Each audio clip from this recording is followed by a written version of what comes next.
শুভ সকাল সবাইকে। তো সকাল সকাল ঘুম থেকে উঠে লেগে পড়েছি একদম তোড়জোড় কাজে। আজকে হচ্ছে ঘরে ঝুল টুল ঝাড়ছি, কারণ কালকে হচ্ছে অঘ্রাণ মাসে তৃতীয় বৃহস্পতিবার। আর আমার শাশুড়ি মাকে রেখে এসেছি বিয়ের পর থেকে এই অঘ্রাণ মাসের 4টে বৃহস্পতিবার খুব ভালো করে পালন করেন উনি। তো সেই জন্য আমাকে বলেন বৃহস্পতিবারের আগের দিন মানে বুধবার দিন, আজই হচ্ছে বুধবার, তো জানলা কপাট ভালো করে মুছড়ে ঘর টর মুছে নিতে বলে, কারণ তার ভোরবেলায় বৃহস্পতিবার ভোরবেলায় একদম পুজো আরম্ভ হয়ে যায়।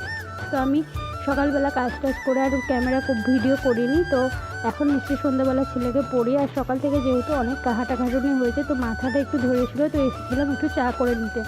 চাটা খেয়ে দেখি এখানে পুজোর জিনিসপত্র কেনা হয়ে গেছে। তারপরে এখানে রাত্রিবেলাতেই ঘরটা মুছে নিচ্ছি, কারণ একটু পরেই আমি আলপনা দেবো। আর আমাদের কিন্তু চাল বেটে আলপনা দেওয়া হয়। এত কিছু জানি না, কিন্তু ভগবানকে মন থেকে ডাকলে মা এমনিই আসবে। তারপরে কি করলাম, চাল টাল বেটে এখানে আলপনা দিচ্ছি। এখন বাজে রাত 12টা। তো এই 12টার সময় আলপনা দিচ্ছি। তো তাহলে আজকের মতো এই পর্যন্ত, আবার পরে দেখা হবে।